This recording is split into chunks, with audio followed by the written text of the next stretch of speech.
Om Shanti. Good morning. साकार मुरली 7 मई 2022। बाबा की मीठी मीठी मुरली हम मीठे मीठे बच्चों के मीठे मंथन के लिए। मंथन शुरू करने से पहले आनंद के सागर शिव बाबा की आनंद भरी किरणों के नीचे बैठ जाते हैं और अनुभव करते हैं कि मैं आनंद स्वरूप आत्मा हूं। आज मीठे बाबा ने कहा, मीठे बच्चे अब बाप समान देही अभिमानी बनो। देखिए, परमात्मा निराकार है तो वो कभी देह अभिमान में नहीं आता, क्योंकि देह में उसका पार्ट इतना कम है कि वो अभिमान में तो आ ही नहीं सकता। अब बाबा कहता है बाप समान देही अभिमानी बनो। बाप की चाहना है कि मेरे बच्चे मेरे समान बनकर मेरे साथ मेरे घर में चलें। कैसे बनेंगे?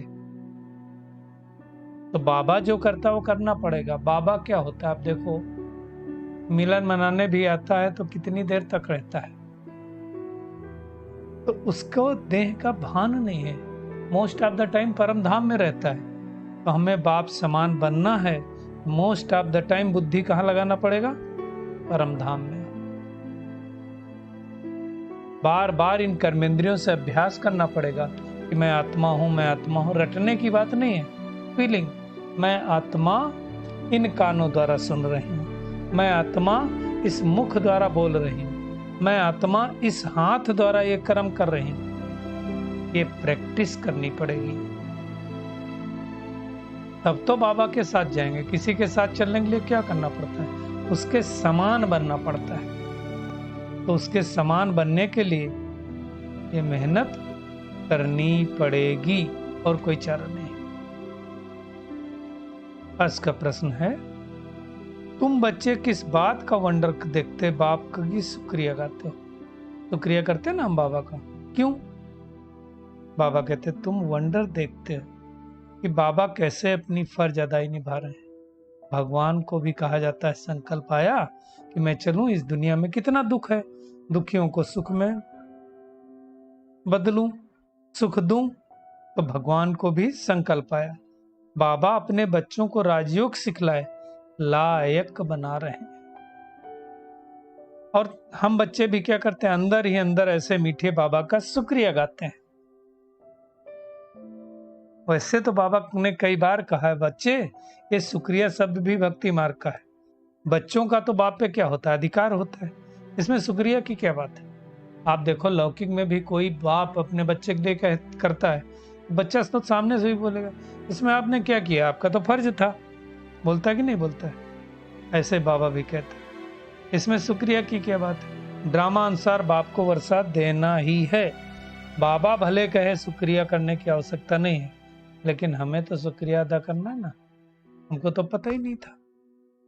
ऐसे ही लौकिक बाप भले उसका फर्ज है वो निभाता है, लेकिन बच्चों को शुक्रिया तो मानना है ना।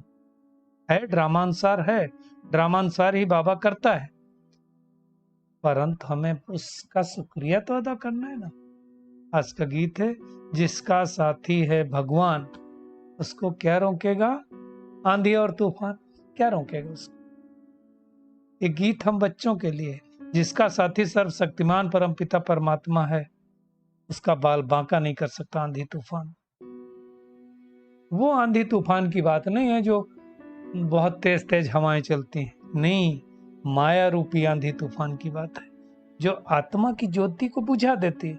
अच्छे से चल रहे हैं, ज्ञान में चल रहे हैं, मुरली भी सुन रहे हैं, सब कुछ कर रहे हैं, एक परिस्थिति आई, माया ने हिलाया, मुरली छोड़ दिया, अमृत बेला छोड़ दिया, एक छोड़ दिया, ये हिलाते ना। तो ज्योति को बुझाती है माया, और बाबा क्या करता है? जगाता है, ज्योति को तीव्र करता है।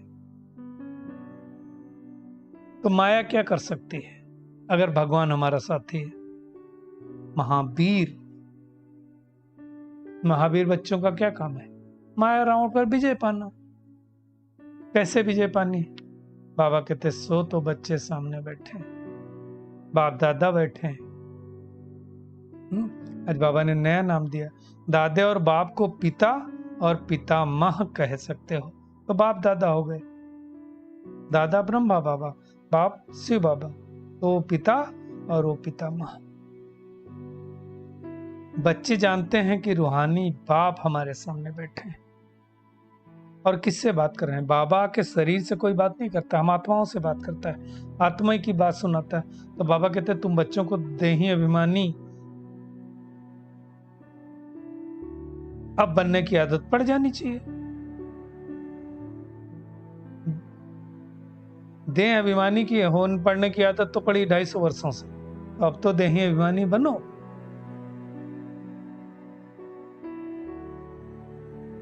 बाबा कहते हैं मुझे तो कभी देह अभिमान होता ही नहीं, देह ही नहीं है ये। देह तो सिर्फ दादा की है, ब्रह्मा बाबा की, तो शिव बाबा को शरीर नहीं, तो देह अभिमान कहाँ से होगा। बाबा कहते हैं टाइम लगता है तुम बच्चों को देह अभिमान छोड़ने में, क्योंकि बहुत समय से देह अभिमान में रहने का अभ्यास पड़ा है। अब बाबा कहता है इस देह को भी छोड़ो, मेरे समान बनो, क्योंकि तुमको मेरा गेस्ट बनना है। हा? बाबा के घर में परम धाम में रहेंगे तो हम क्या हो जाएंगे, गेस्ट हो जाएंगे। जैसे लौकिक बच्चा किसी का कोई उसके लौकिक घर में कब रहता हो, बाकी ज्यादा टाइम बाहर रहता हो तो कहेंगे मेहमान हो गए, वैसे हो गया ना। बाबा कहते हैं मेरे पास वापिस आना है। इसलिए बाबा कहते हैं पहले अपने को आत्मा निश्चय करो। ये मैं आत्माओं से ही बोलता हूं। तुम बाप को याद करो तो दृष्टि खत्म हो जाए। कौन सी दृष्टि? देह को देखने की। मेहनत जरूर है, लेकिन हम आत्माभिमानी नहीं बन पाएंगे ऐसा नहीं। बस मैं आत्मा इन ऑर्गन्स द्वारा सुनती हूं, मैं आत्मा ही बाबा का संदेश तुमको सुना रहा हूं। आत्मा तो मेल फीमेल कुछ होती नहीं ना। तो हम सब बच्चे आत्माओं के पिता परमात्मा को जानते हैं। देखो बाबा को तो कोई शरीर नहीं, ब्रह्मा विष्णु शंकर को भी अपना आकारी शरीर है ना। मैं आत्मा ही इन ऑर्गन्स द्वारा बोलती है, सुनती है, कर्म करती है, सब कुछ इन ऑर्गन्स द्वारा ही होता है। ये सारी बातें बाबा बैठ करके हम बच्चों को समझाते हैं, क्योंकि आत्मा तो अपने आप को भी भूल गई, बाबा को भी भूल गई। दुनिया में तो फिर शिव भी परमात्मा, कृष्ण भी परमात्मा, पत्थर टिक कर सब में परमात्मा, तो सारी सृष्टि पर उल्टा ज्ञान फैला हुआ है। कई लोग समझते हैं भगवान के बच्चे, लेकिन मेजोरिटी तो सर्वव्यापी समझते हैं ना।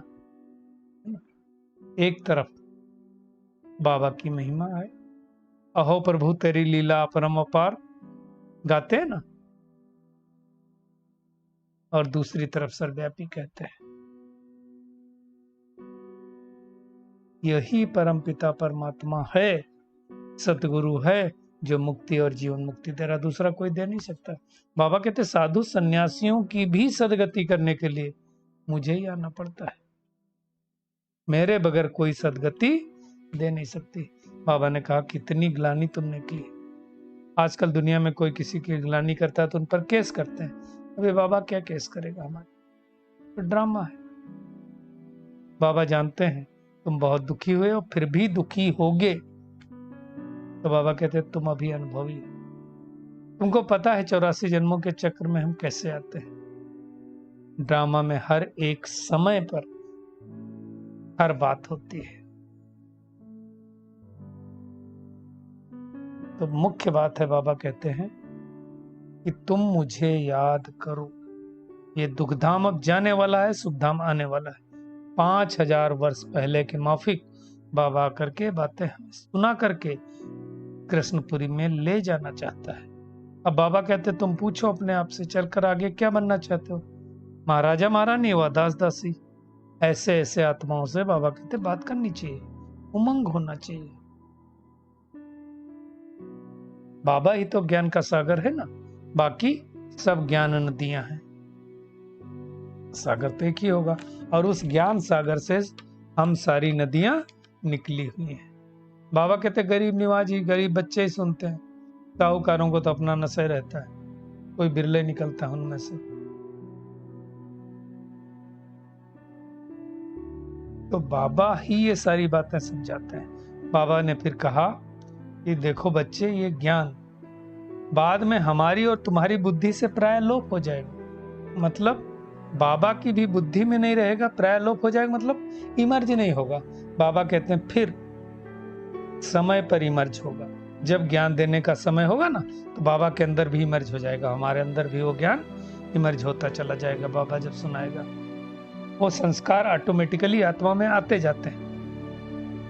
कल्प के बाद बाबा कहते हैं मैं इसी शरीर में आऊंगा और तुमको देही अभिमानी बनने का पाठ पढ़ाऊंगा।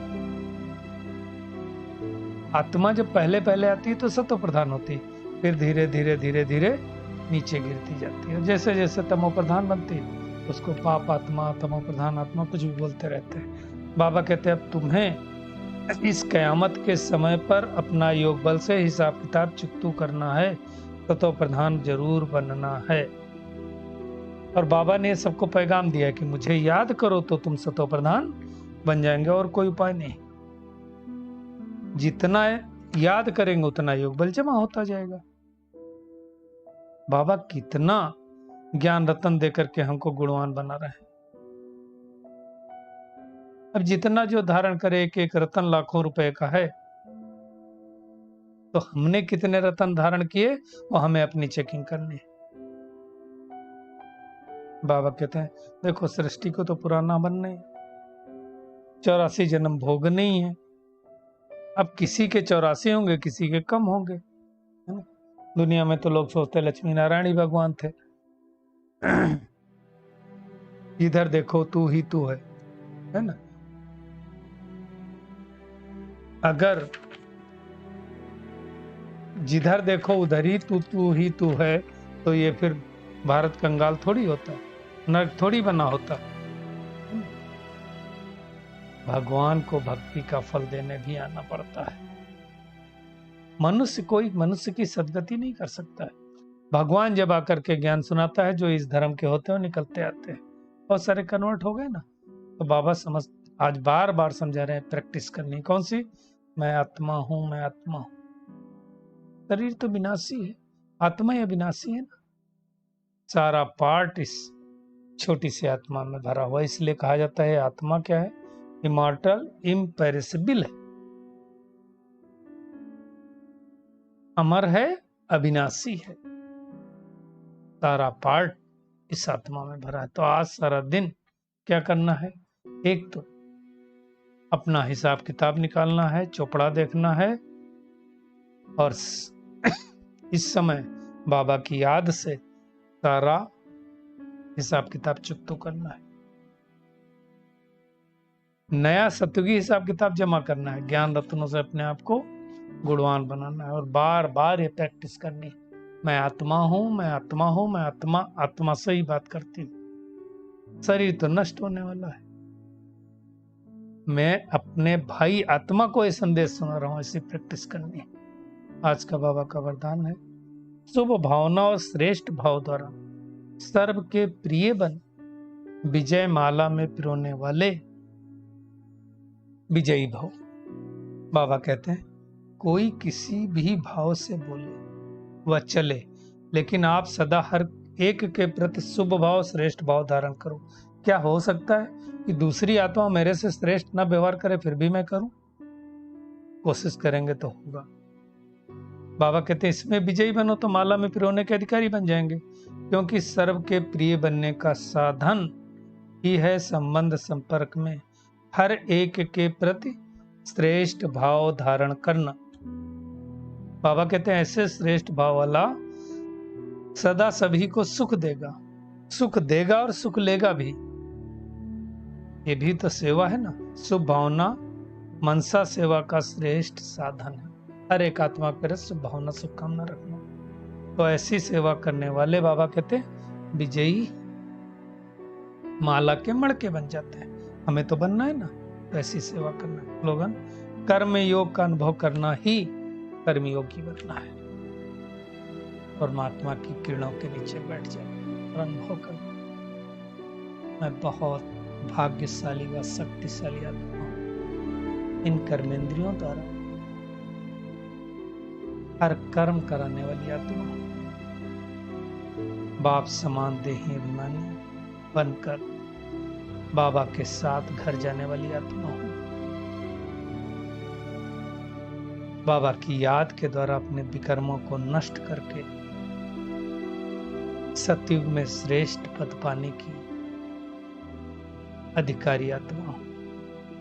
इस पुरुषोत्तम संगम युग पर ही योग बल द्वारा अपने विकर्मों को नष्ट करने वाली आत्मा हूं। शुभ भावना श्रेष्ठ भाव द्वारा हर आत्मा को शुभ भावना शुभकामना के प्रकंपन प्रवाहित करने वाली आत्मा हूं। शुक्रिया मीठे प्यारे बाप दादा, शुक्रिया आप सभी का इस मीठे मंथन के लिए। ओम शांति।